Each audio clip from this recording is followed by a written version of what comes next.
Sometimes we need to do something that makes us feel a little bit anxious or a lot. The degree of anxiety can be from tiny little bit to medium or to severe paralyzing. And we can find ourselves avoiding, procrastinating. Now, in order to get a hold of ourselves and still do it, we can decide not to and find all kinds of excuses. Or we could decide that it's time to face it, or either because we really need to or because we want to. Okay? And in order to manage that anxiety, the feeling, the way the body reacts, because the body reacts as if there was a threat. The brain is perceiving a threat and is giving all this energy into the muscles so you can run away, escape, or fight. But then we are staying still because that fear is in the future, it's not in the present, it's not in this moment. If there was a lion attacking us now, we'd be running away or fighting it. The most logical would be to run away. But we're thinking about these fears, perceived fears, in the future. And physically we're not doing anything. So this energy gets uncomfortable. And we might find ourselves speaking faster, louder, being more impatient, feeling off. Or we might end up using that energy to do something, but then we're not quite coordinated. We might be more forceful. We might not be as gentle, and that can lead into conflict because perhaps on our touch is not as gentle. When we're doing things, we might end up accidentally breaking things because we've got too much energy. And we might end up snapping at someone because he feels we don't have the capacity to take on more because in the back of our mind there is this fears. No.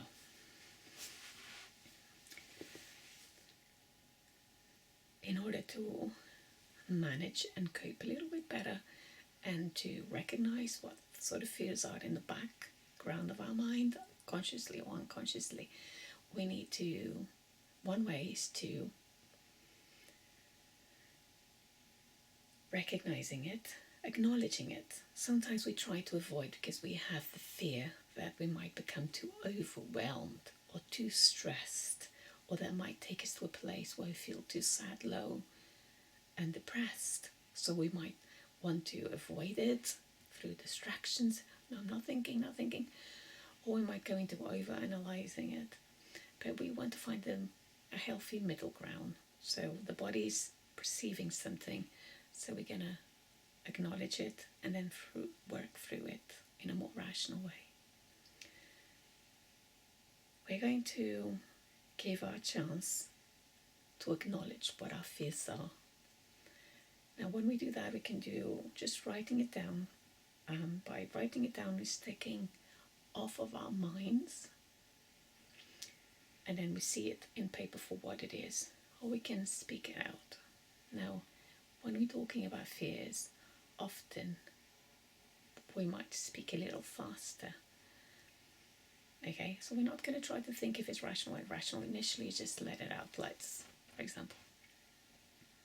Okay, examples of fears. Okay, some of my fears, for instance, could be, okay, I need to go to this. Okay, I'm just going to let it all out like a brain dump. Okay, I'm afraid of going to this place because I don't know the place. I don't know how to get there. I might get lost. And there's a possibility that I'll struggle to find my way. I struggle to become overwhelmed and become stressed, and will cost lots of money. And there's always, and it's not going to be worth my while. It's not going to be worth the investment, and there's a possibility of failure. And then we're going to have to deal with other people, and I might not want to deal with other people, and I might be in a position where some things might be said or done that I don't want to be in a position where I need to address them. It might make me feel uncomfortable, and then I might not find things to eat and have a healthy and nutritious a meal. And if I don't have a healthy, balanced meal, then I'll find it harder to cope. And then there's questions of safety. Is the place safe? Are people around safe? Will I be safe? Will I be able to sleep? Will I be able to sleep? Will I be so hypervigilant and unrelaxed that I won't be able to sleep? And then if I don't sleep, I will have a harder time to cope with the challenges of today and to make sure that I'm safe. So all of these, we're not thinking if it's rational, we're just having a dump. So have a dump and either pause the video and say whatever you want to say or write it down. Okay, just let it all out. What about if I spend all this money and time and then it goes nowhere and is a waste of money and time? And what if I fail? What if I don't like? What if I change my mind? What if? No, usually what ifs are because we are feeling anxious. And there's this fears either failing of dealing with the uncertainty. We don't know if we'll be able to cope. Okay, so all of these fears for our brain are very real. And everything is very important, and our brain tends to magnify that I'm not going to find food and I'm going to starve, I won't be able to cope. Okay, I know if you are more sensitive to sugar levels, where if you don't eat in a regular frame of time and with the foods that are nourishing, we might find ourselves struggling with the energy levels and the mood and coping with things. Okay, so that could be a very big concern for some of us. Also finding our way, knowing if it's safe, unsafe, to start dealing with the unknown and knowing if we'll be able to cope. Okay, what about if there's a problem and then the whole thing just gets it pig and ruins the mood, and then I just, instead of getting what is supposed to get, the benefits, I'm just paying to have another problem to deal with. So it's all fears. We might even fear for our health, okay, physically, mentally, emotionally. Might fear that, say, if we're driving, there could be an accident. Okay, so it could be extreme sort of things, but in this moment we're not identifying if it is extreme or irrational. And let's remember that in the eyes of others, our fears will be seen. Oh yeah, that's rational. Oh yeah, I have that one. That's extreme. Okay, if we don't identify, if it doesn't resemble with us, we can see it as irrational. But if you do struggle with the same thing, for instance, social anxiety, we might feel, oh, I'm going to dress and then I might be rejected, and the rejection means pain and uncomfortable. But if someone doesn't have that fear, it's going to feel that's irrational. Okay, so we don't know if it's rational or irrational. In this moment, it's letting all the fears come out. So continue to pause the video and let it all out. What is your fears in this moment? Let it all out. Pause the video. Or continue to write it down.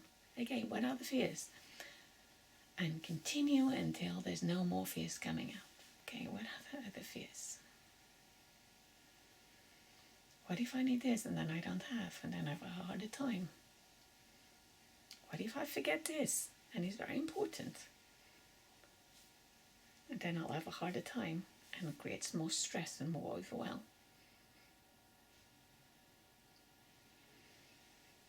Okay, what are the fears? Come on, fears, bring it out. Let the whole thing out. What fears?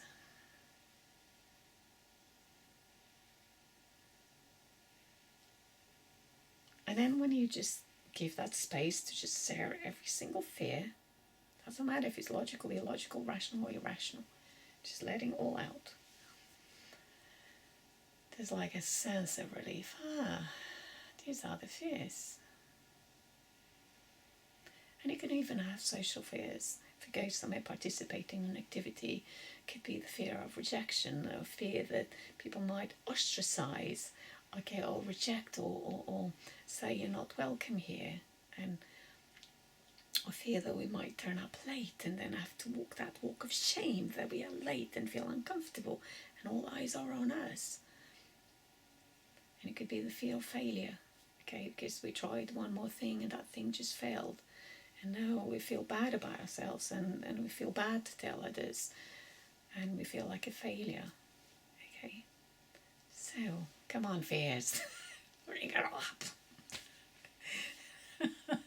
So you're letting all out. Okay, what fears? But then it usually comes as a what if, what if, what if. Okay, anyone? Now, once you've let it all the fears out, either verbally or in writing, best way is in writing, okay? But if we are feeling anxious, it might come out verbally more naturally and quicker, because in writing it takes time to slow down. When you're anxious, the energy is faster. Writing fast is a bit harder. Writing it down helps slow down, because you have to think about how to spell it. But right now it's just letting off that energy. And then closing the eyes for a moment. Okay, these are my fears. Thank you, brain, for wanting my survival, my well-being, trying to protect myself so that I feel better physically, mentally, and emotionally. I get that, thank you. This is important. My survival, my well-being is important, physically, mentally, and emotionally. But also I'd like to do this, and this is important. Doing this activity is important. And then we can list the reasons why it's important. And the reasons could be because we might want to grow in confidence and get ourselves a little bit outside of our comfort zone so that we can build on steps of feeling more at ease with uncertainty, activities and things and places that perhaps we're not as comfortable with. Because certain things come to us so easily, okay, and we know that when we observe with others, but other things don't come to us as easy, and there might be a need, a want, a benefit to wanting to work on the things that don't come to us with ease. So why do I need to do this? Why do I want to do this? It could be because I want to grow in that confidence, because if I can master this, then I'll have the ease to try something else and then grow a little bit outside of this safety net, just facing my fears a little bit at a time. And also I'd like the benefits of this activity and this learning, and also the confidence that I can do it, this baby step, I can do it. And then if I manage this, then it will encourage me and give me that motive to do something else and something more than that is. Because when we are paralyzed by our fears, it just becomes extremely limiting, and we find ourselves not being able to do much or hardly anything because everywhere is too scary. And most of the time the fear is in our mind, and that fear just paralyzes us. So, why is it important?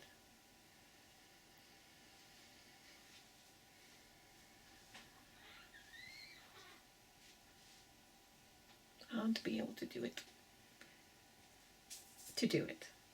Ideally with ease, but if that's not quite possible, at least be able to do it rather than being paralyzed and we're not doing it at all. So what is your reasons to doing it? What's the gains and the benefits of facing the fear that you want to work on, or the fears? It could be going somewhere because you gives you an opportunity to meet other people, or because you're going to learn something, or because you're going to explore something or see something else, or because you need to solve something and because there's a demand in life and we're just facing that fear. Why is it important?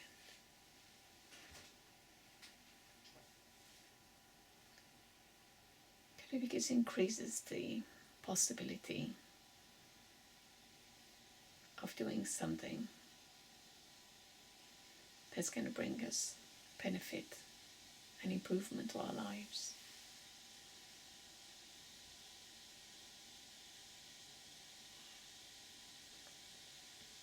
And then think, what steps can we take to mitigate those fears? And see if we can look at the thoughts in a more rational, balanced way. For instance, am I going to get lost? Okay, what can I do to avoid being lost? I could prepare with maps, directions, extra time.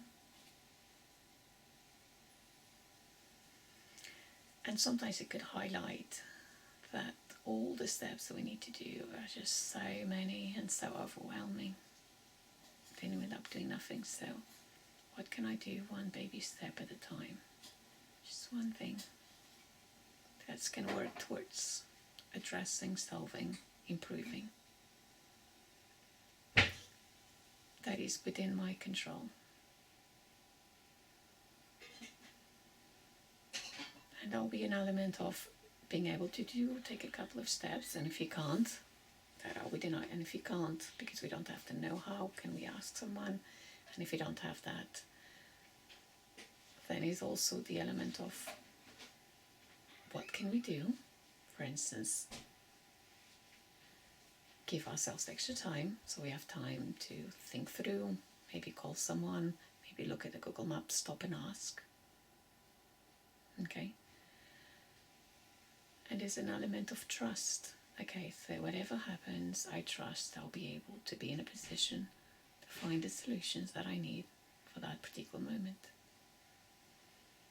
Either by connecting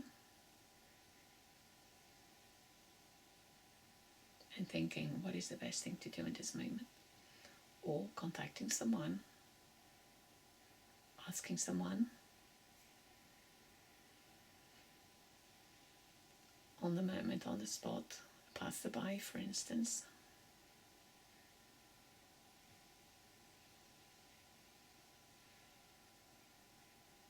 So what can I think?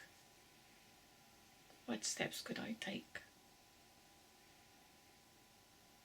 to solve some of these?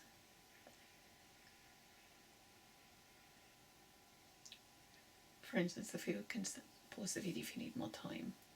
But if, for instance, if we were concerned about the food, if we need to have our sugar levels balanced, okay, what foods can I take? Can I make a list?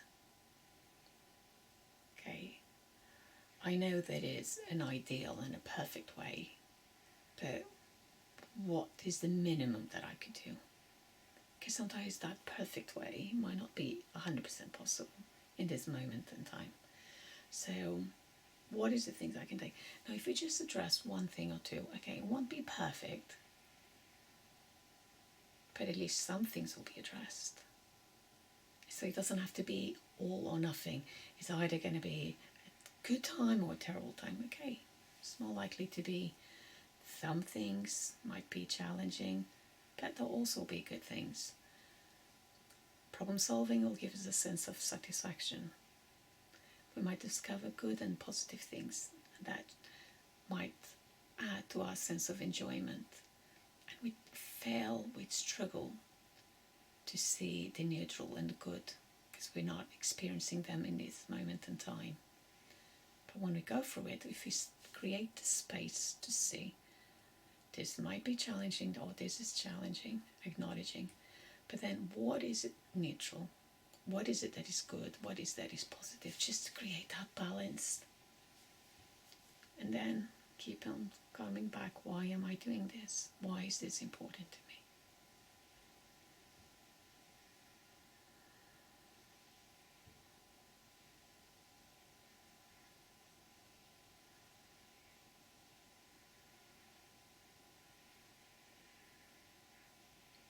Am I aiming for perfectionist standards?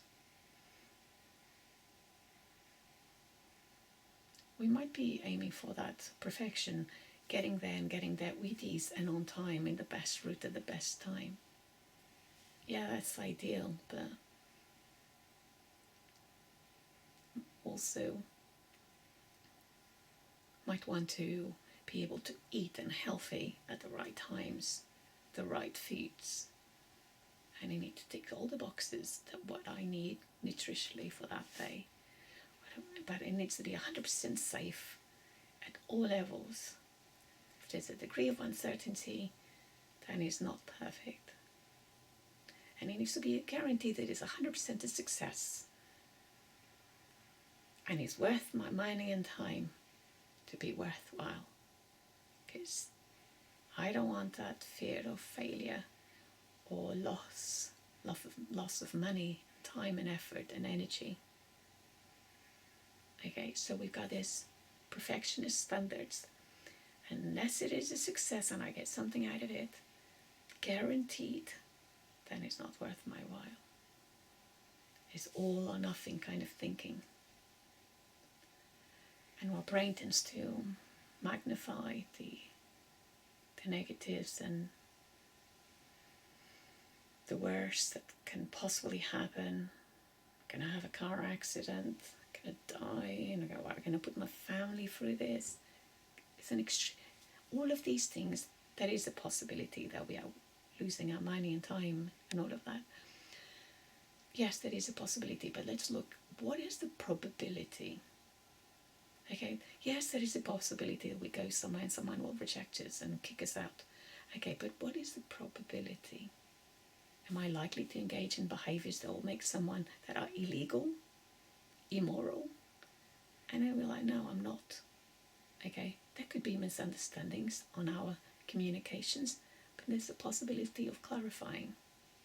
So if you're feeling socially anxious, we might feel that perhaps we go somewhere and someone will, that perhaps we had conflict with in the past, we might think they'll be there and they'll point at us and exclude and use defamation, or that we might find that if we had social exclusion in the past, if that comes from trauma, perhaps we were socially shy or different, and we might find ourselves being in a place where others are interacting with each other and we find ourselves left over. It might activate a pain and a hurt, and we don't want to find ourselves in those same circumstances.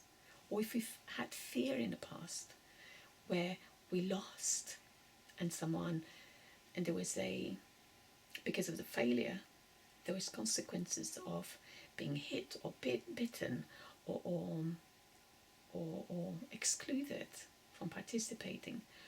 There was a severe punishment or threat to our existence.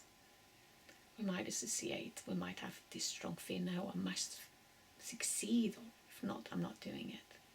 So let's acknowledge,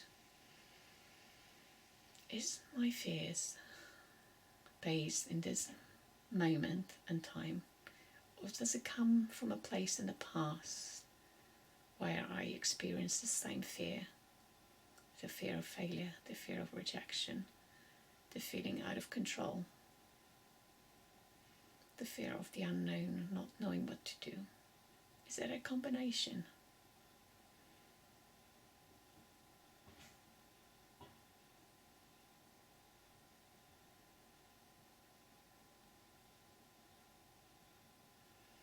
And the reason we're acknowledging this is because it helps us separate the fear from this specific moment and the fears that comes attached, the baggage that comes attached, that perhaps we haven't identified or processed it. So that momentum is not bigger than actually warrants. And let's remember, okay, I might go somewhere, and now as an adult we have different coping skills.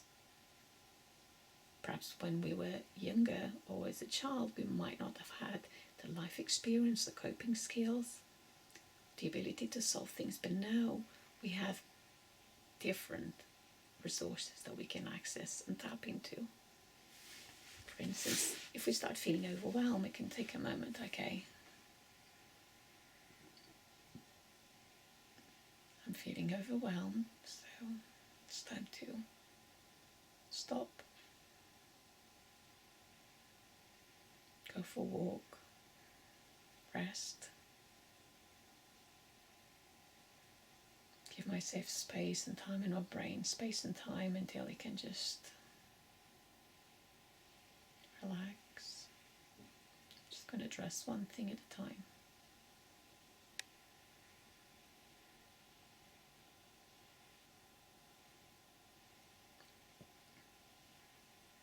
And then addressing that fear, yeah, another fear.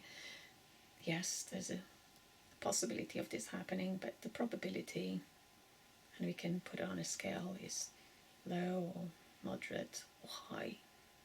If it's high, moderate to high, what steps can I take? And then acknowledging, am I being rational or emotional? And then we think that just because we feel something, that is real. But is this based on a fact or feeling? You might feel, it feels real because I feel it. I think I feel. And I might think that's our intuition. But then, have I been wrong in the past? Where I strongly felt one thing and actually turned out to be another? Acknowledging that. So, is this a fear or based on fear or fact?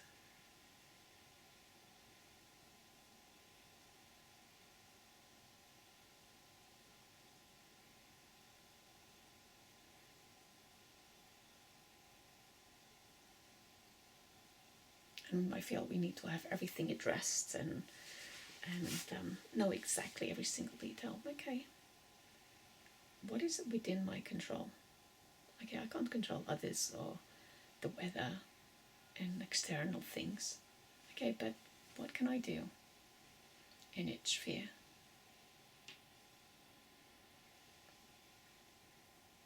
For instance, if I get lost, I can stop. I could call someone to check. I could check a map. If we don't have the knowledge, I don't, to check a map, we could use this navigation system.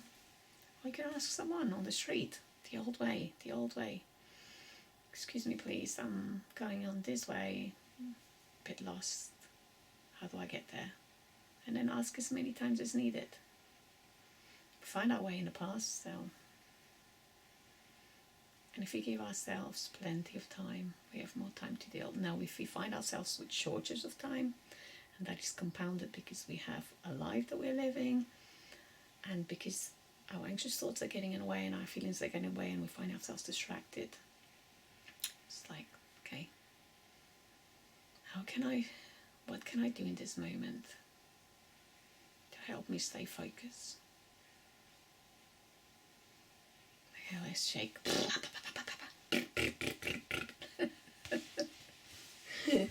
Shake it.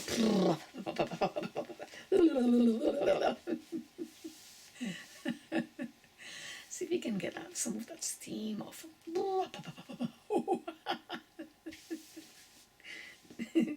And then go and take, once we've addressed our stuff, if this happened, then I will do this. Okay, the probability of that happening is low or moderate. These are the steps I'm going to take if this happens. Okay, and addressing each one in turn, and then working on one thing at a time, pace. And if you find ourselves feeling overwhelmed, okay, shut down, stop, close the eyes, lay down, take deep breaths.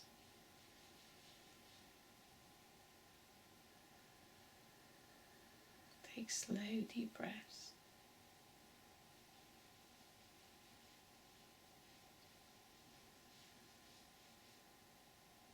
And might even want to laugh about it just to break the spell.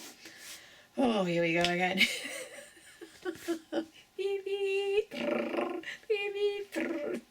Get out of the way. I'm just feeling overwhelmed for this moment. It's just a feeling, and all feelings past.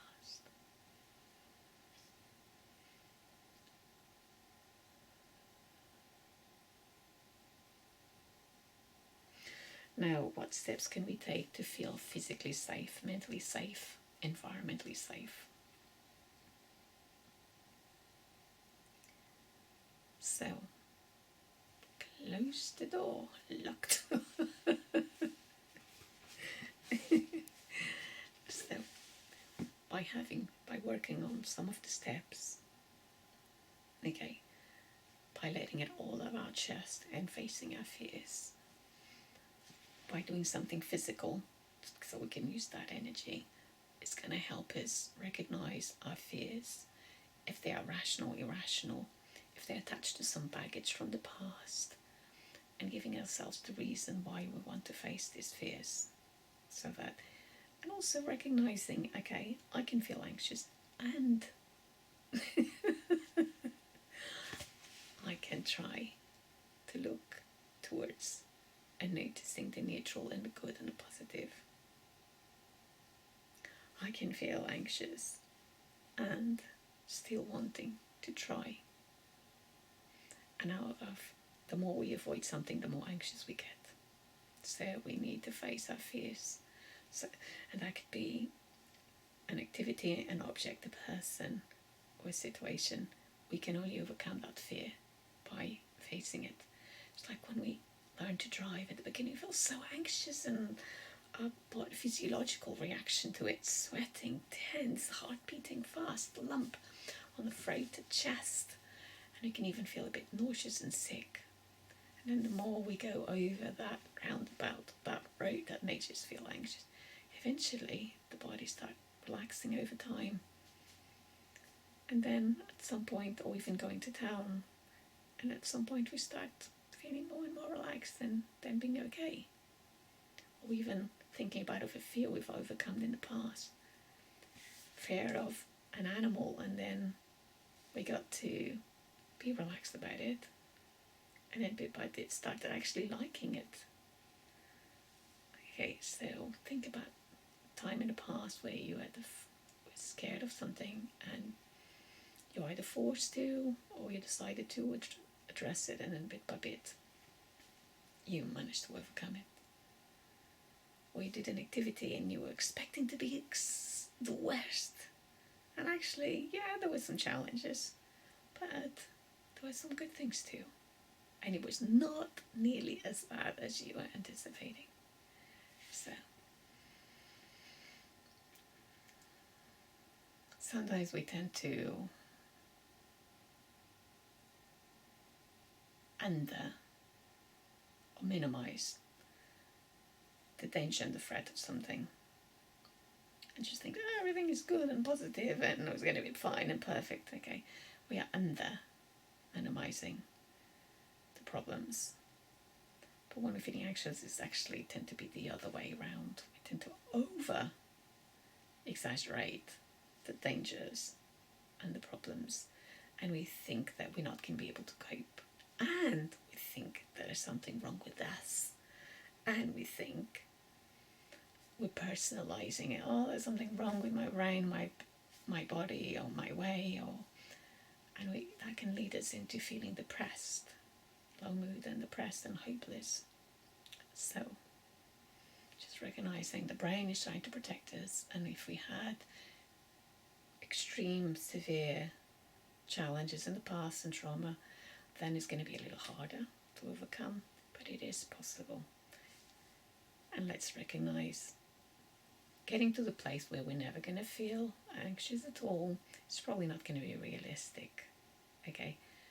But being able to tolerate these feelings I don't like, just accepting, okay? I try to accept, I don't like this feeling. I don't want this feeling. I don't want this discomfort. And I can tolerate it because it's part of the way that my brain is wired. This is just my brain telling me that it's perceiving a danger and it's trying to protect me. And I'm going to try to override it, not by ignoring it, by simply, okay, I'm going to acknowledge, and I'm going to decide what steps and if I need to take steps, and why I need to take steps, and why do I want to.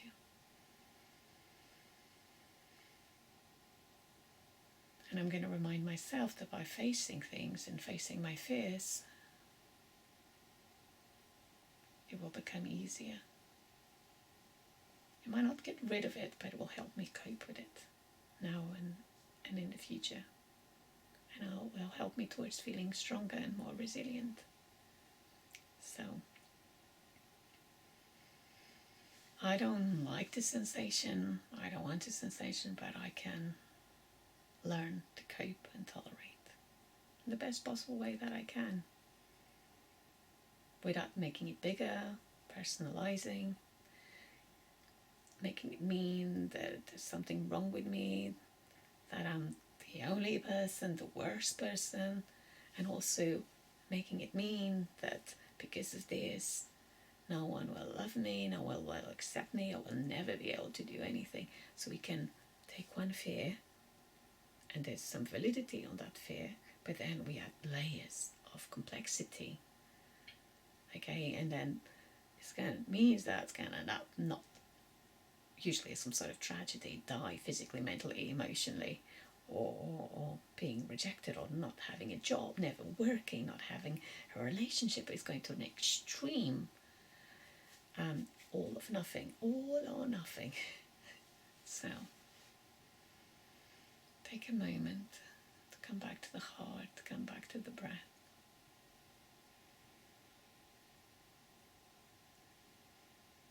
Notice the belly rising and falling.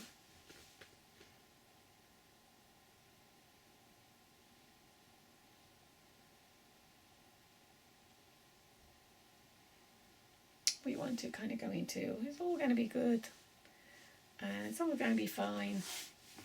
But when we're feeling anxious, our automatic reaction will be like, oh, you don't know that. What about if it's not? So that's not a good strategy.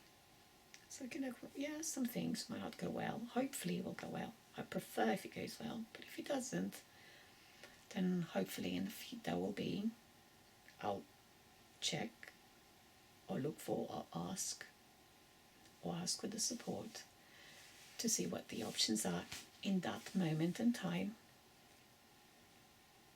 I might do some things in the present to minimize, and then the rest will be, I look at the options, what is available, are the solutions in that moment in time in the future, and then I'll address it. Either way, I'll do my best to cope with in the best possible way.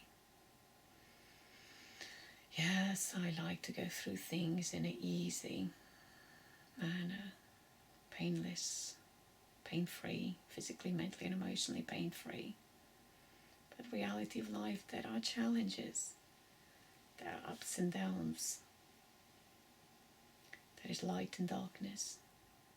But let's remind ourselves there's also light, there's also ease, there's also that sense of satisfaction and achievement and feeling proud when we work through, when we overcome, and that resilience that comes with it, and that confidence. And things of a certain nature becomes easier because we have practiced it. And if neither, we can ask for help. Notice the breath.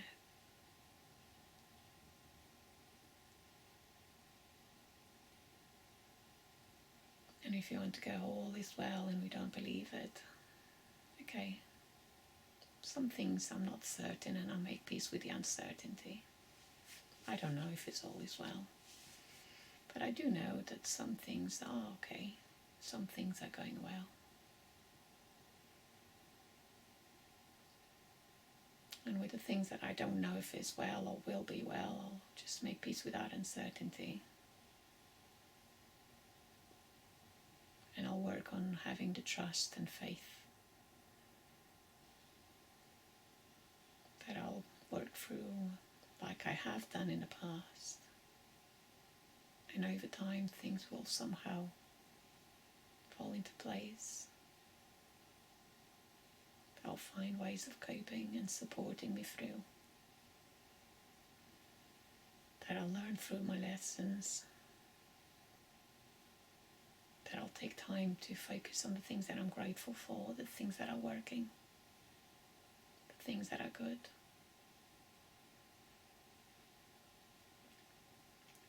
And that I'll remember the coping skills of noticing the breath,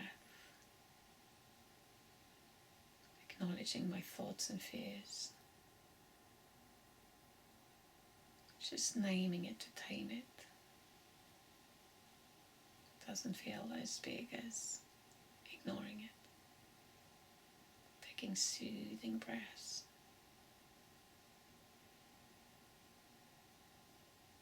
Doing a soothing activity and connecting with others where we feel soothed, calmer, more positive, or even expressed our love and affection,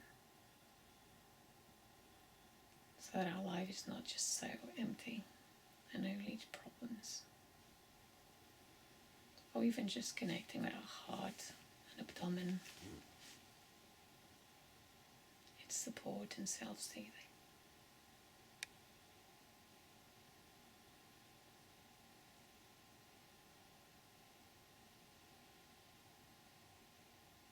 Notice the breath. To allow the breath to heal the uncomfortable feelings of tension in the belly. The intestine. Just it's a sensation. And I can breathe through this sensation as a way of relaxing, making peace. Often we go into the standards. I should not feel this way, but we are. So I just accept. It's not my preferred way, but I'll make peace. I should know better. Well, it is what it is.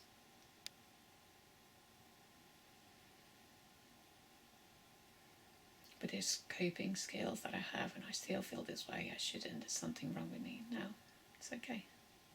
This is the way my body works. I'll work with it and support it to the best of my ability. I notice the breath.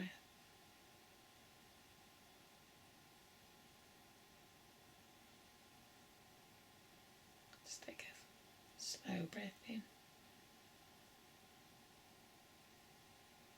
and a slow breath out. Love and healing.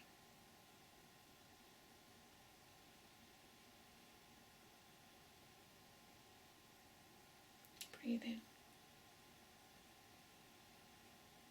Breathe out.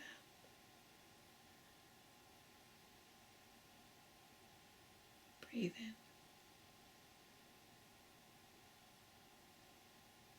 Breathe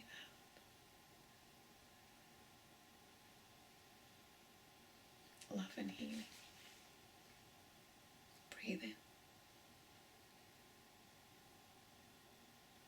Breathe out. And just let's send some love and healing for the areas that we need. If you're feeling anxious, could feel discomfort on our abdomen, the throat, or the chest, heart. Placing the hand over. Taking a full breath in. And slow. Exhale.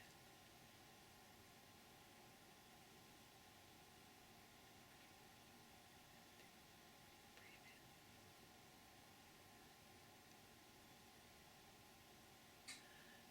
Slowly exhale.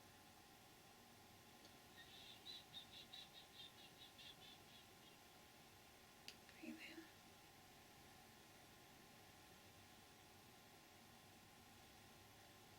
Slowly exhale.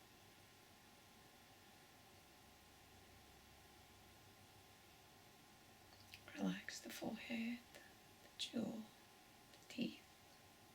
Breathe in.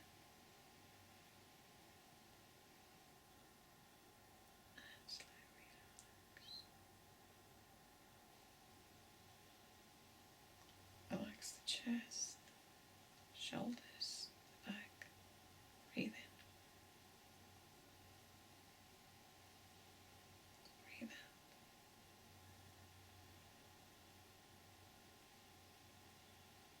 out. Relax all limbs, arms, hands, legs. Breathe in. Breathe out. Adjust. If you got too much energy, you can go to love from the heart. Big hug. Hope you're feeling a little bit calmer. Just have a little quieter.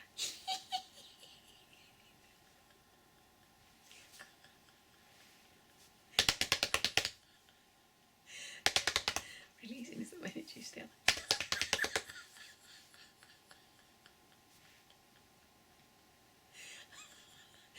But we all struggle at times, and some things come with ease for us. For others, might be more of a challenge, or the other way around, or depending on the moment. You're doing the best you can, so you'll be okay. You'll be, might not be perfect, but